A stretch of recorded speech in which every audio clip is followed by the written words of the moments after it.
world you perceive as a whispered echo, a delayed broadcast of a decision you have already made within. Everyone speaks of arriving at the end, of dwelling in the feeling of the wish fulfilled, and this is the master key that unlocks the door. But so many stand at that threshold, having turned the key, waiting for the door to swing open on its own. And they wait in vain. There is a final, forgotten motion, a subtle but profound shift that separates the one who merely visualizes from the one who actualizes. It is the step of turning the handle and stepping through. This forgotten step is the quiet, internal surrender to the reality of your assumption. It is not a surrender to external circumstances, which are always illusion, but a surrender from them. It is the conscious cessation of all mental debate about how, when, or if your assumption will harden into fact.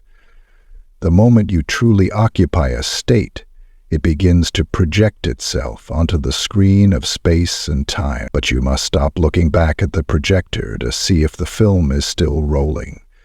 Your continued inspection, your anxious checking is a vote of no confidence in your own creation.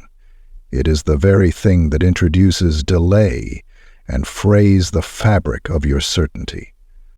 Think of a man who has assumed the state of wealth. He has felt the ease, the freedom, the solidity of it. He has walked in that mental mansion and called it home. Then he opens his physical mailbox. The sight of a bill does not send him reeling. He does not clutch his head and cry, "But I am wealthy. Why is this here?"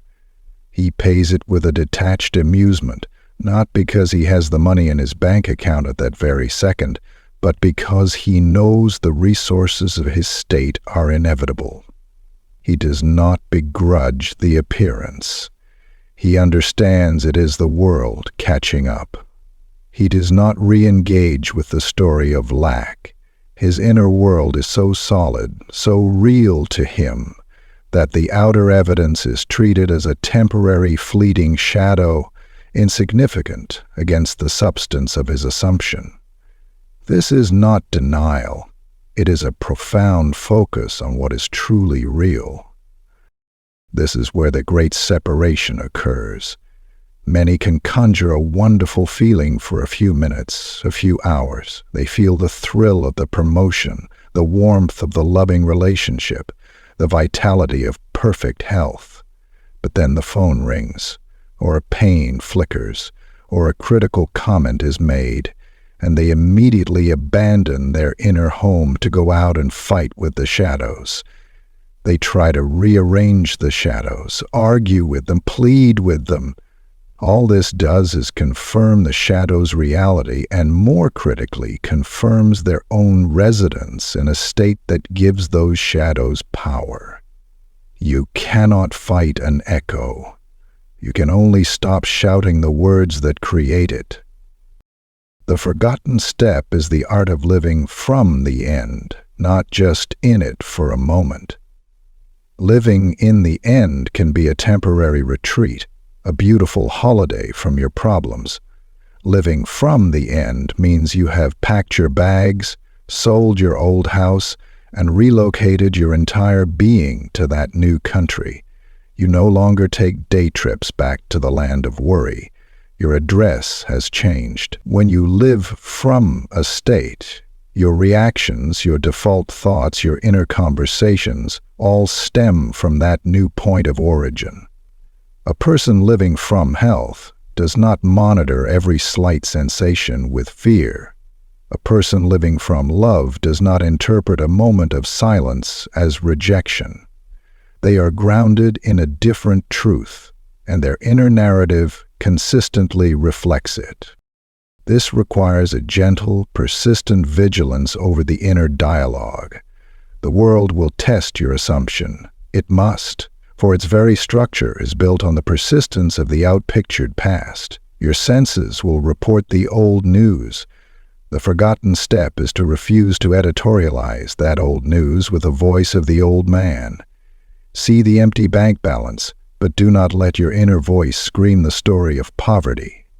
Hear the critical words, but do not let your inner voice agree and elaborate. Feel the symptom, but do not let your inner voice narrate a tragedy.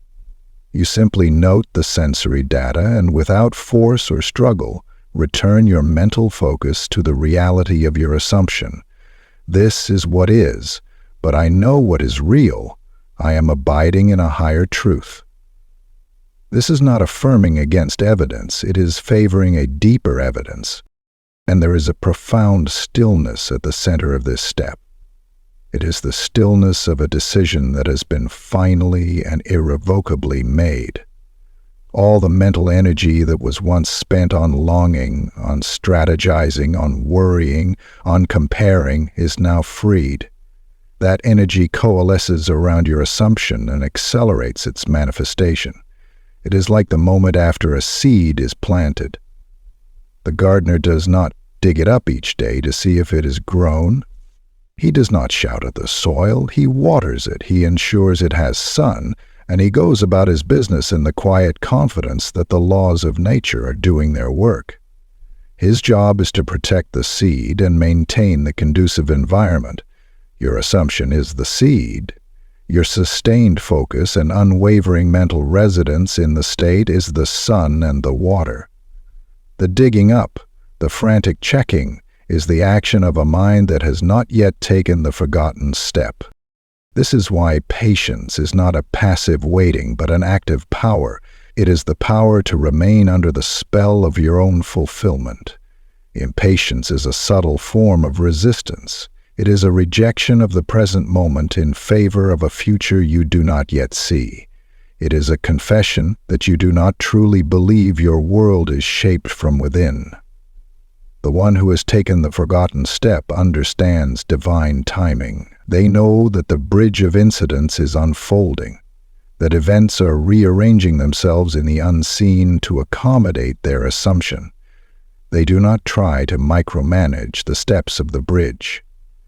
They trust the process because they trust the source of the process, which is their own I am, their own consciousness, solidified into a new form. This step is what dissolves the feeling of separation between you and your desire. As long as you are constantly looking for it out there, you reinforce the gap. The feeling of not having is the only thing that perpetuates not having. When you have fully taken this step, the desire is satisfied within, and the sense of longing vanishes. You are no longer a seeker, you are a possessor.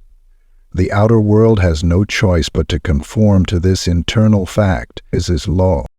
The world is a responsive mirror. It cannot show you a face you are not wearing.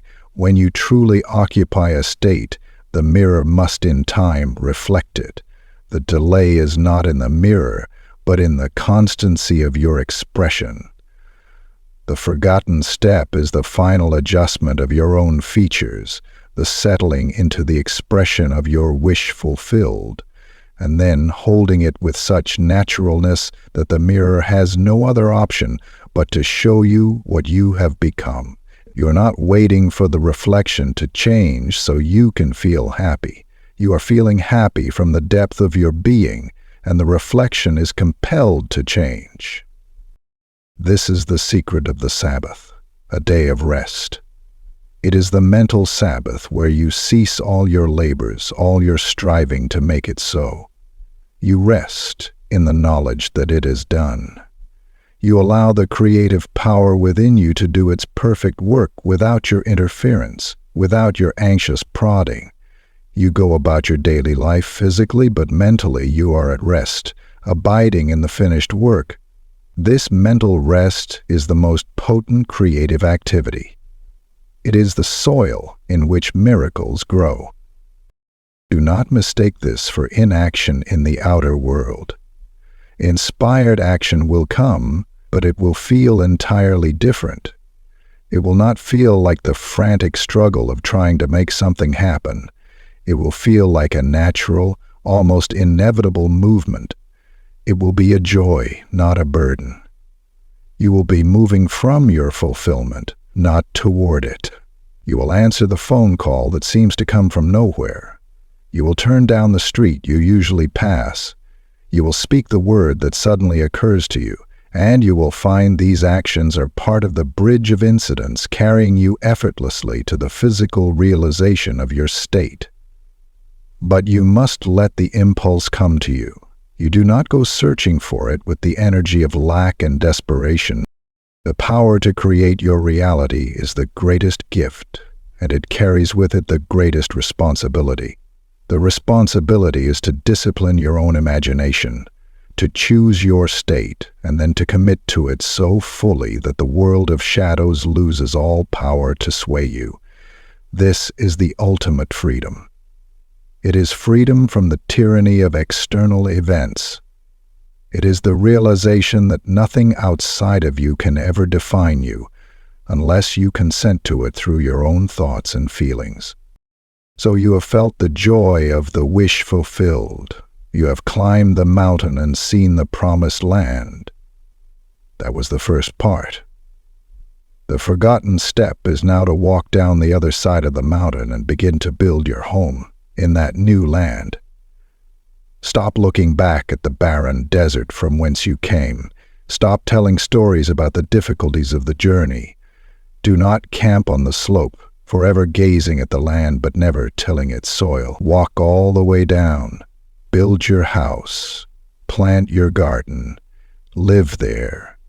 Let your every thought, your every silent conversation, be the thought and conversation of one who belongs in that land. Speak its language, which is the language of fulfillment, of gratitude, of possession. The world is plastic to your consciousness. It waits, inert and neutral, for you to stamp it with the seal of your own prevailing assumption. The assumption, held in mind with sensory vividness, is the mold. The forgotten step is the steady, constant pressure that is applied to that mold until the liquid metal of reality pours in and takes its exact, irrevocable form. Fluctuate in your pressure, and the casting will be flawed, incomplete. Maintain a steady, unwavering pressure, and you will produce a perfect replica of your inner world in the outer. This is not a mystery for a select few. It is the natural law of your own being. You are doing it every moment, either consciously or unconsciously. To become conscious of this process is to awaken to your own creative power, and the pinnacle of that conscious use is this: to assume the feeling of the wish fulfilled, and then to wear that feeling as your permanent garment, never changing back into the rags of the old man, no matter what the wind whispers or the mirror temporarily shows. Sed caravice teramente paciro hatura trementus aro. You are the operant power. Your inner world is the only cause. The outer world is its effect. Cause and effect are simultaneous in the realm of spirit, and the forgotten step is your faithful abiding in the cause until the effect is unveiled for all to see. The journey is complete the moment the state is achieved within. The rest is merely the universe rearranging itself to match your internal fact.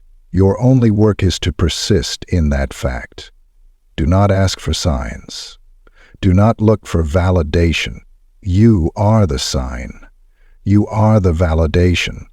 The feeling of fulfillment is itself the proof of its own eventual physical counterpart. Rest in that proof. Breathe it. Be it.